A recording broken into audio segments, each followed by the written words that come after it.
Good day, everyone. Today I will talk about the internal issue of weak access control in Parañaque City College. This problem affects the security and reputation of school. So access control is important because it protects official accounts, important information. It makes sure that only the right people can access and manage this account. So the main problem is weak access control.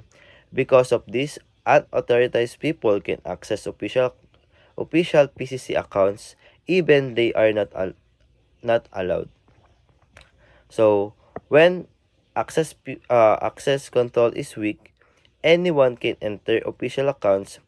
This can result in fake news, inappropriate posts, or harmful content being shared online. So this problem can damage the reputation of the school.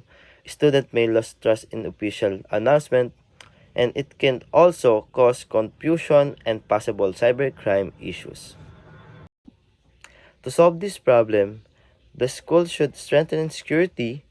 Only authorized staff should have access to official accounts, and passwords should be well protected.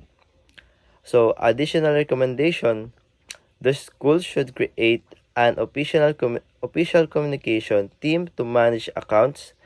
Students should also be educated about responsible digital behavior and online safety. Access revolution. We know the weak access control and irresponsibility. Digital behavior can negatively affect the reputation of PCC, also to all students and facility. By stern policies, we need to improve the security system, also educating of all students of PCC to start to rebuild a clean, trustworthy image through this improvement. PCC can ensure safer and on-live spaces and uphold the integrity of the institution.